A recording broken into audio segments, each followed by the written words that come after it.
Years ago, many years ago, in fact, 1972, I was sitting at my desk at about 4:30 in the morning at the headquarters of the Commander-in-Chief of the United States Pacific Fleet, arranging the information that had come in over the last 24 hours into a logical order so that we could prepare a briefing for the Admiral and his staff, which would take place later that morning. Among the papers I found on my desk was a document entitled Operation Majority, and it was not the entire paperwork involving this operation, but was merely a synopsis of the operation and projects contained under it. One of these projects was called Project Red Light. The purpose, according to this document, was to back-engineer captured extraterrestrial technology for adaptation into the United States space program. Now, I have since come to believe that the extraterrestrial portion of all of this is nonsense, but that the technology is real. I believe that many of us were shown these documents over the years so that later we would talk about it, and how can you keep the existence of extraterrestrials, if they were real, a secret?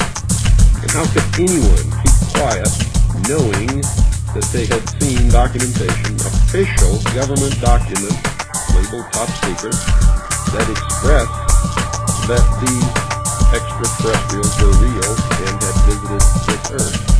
I wanted to know just how true all of this was, and I began a program of research to find out if extraterrestrials were real. The first thing I did was collect every bit of documentation that I could find, both from the Freedom of Information Act, from the research of others, from books that had been printed on the subject of UFOs, and of course through my network of friends in the intelligence community. What I discovered was amazing. What I discovered, ladies and gentlemen, is that there has been a plan in existence since about 1917, and probably before that, to create an artificial extraterrestrial threat to this Earth in order to create a one-world totalitarian socialist government. One of the first documents that I found in my search was this one, the Imperial Japanese Mission 1917, a record of the reception throughout the United States of the special mission headed by Viscount Ishii. And when the Imperial Japanese Mission was in New York City, they had a dinner, and some pretty famous people spoke at this dinner. One of them was John Dewey. John Dewey is the father of our failing, disastrous public education system. Here's what he said. Listen very carefully. John Dewey, professor of philosophy in Columbia University, who was the next speaker, was listened to with great intentness. He said, quote, "Someone remarked that the best way to unite all the nations on this globe would be an attack from some other planet.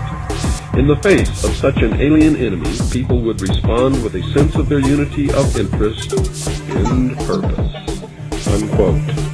Now, bear in mind, folks, that's 1917. One of the next documents that I found, and I found quite a few, but one that's pretty important, is called a Report from Iron Mountain, the probability and desirability of permanent peace. Now, I encourage you to find this book, wherever you can find it. I don't know where you can get it, but find it. Page 66. Credibility, in fact, lies at the heart of the problem of developing a political substitute for war. This is where the space race proposals, in many ways so well suited as economic substitutes for war, fall short. The most ambitious and unrealistic space project cannot of itself generate a believable external menace.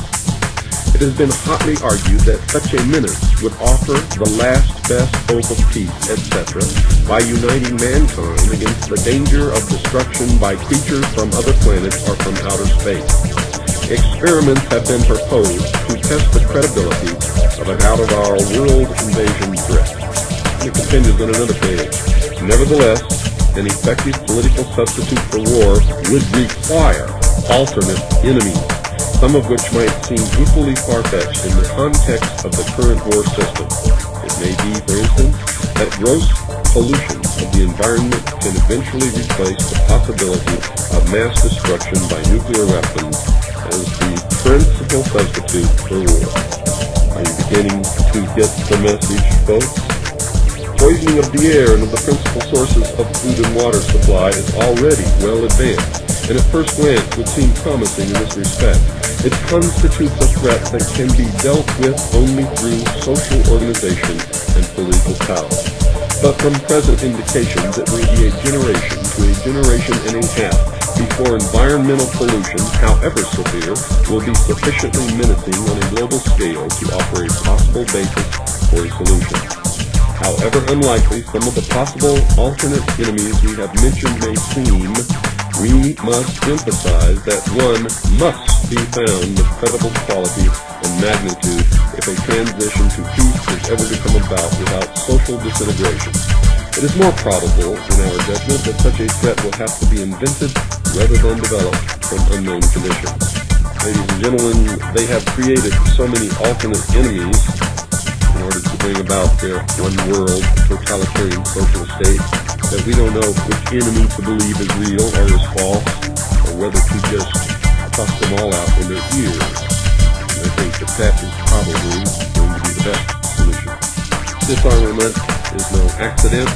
All of these bills in Congress to take away our weapons is no accident.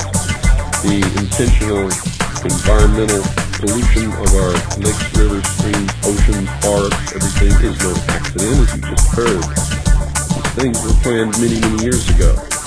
All the bombardment of the public with movies about flying saucers in the 50s, right after the United Nations Treaty was signed and the UN Participation Act was pushed through Congress, and all of the incidents since that have convinced the majority of the American people that flying saucers are real and extraterrestrials exist, and that flying saucers are from an extraterrestrial origin. This is being promulgated in many ways, by television commercials, in the movies, in the newspapers, by creating incidents either real or imagined.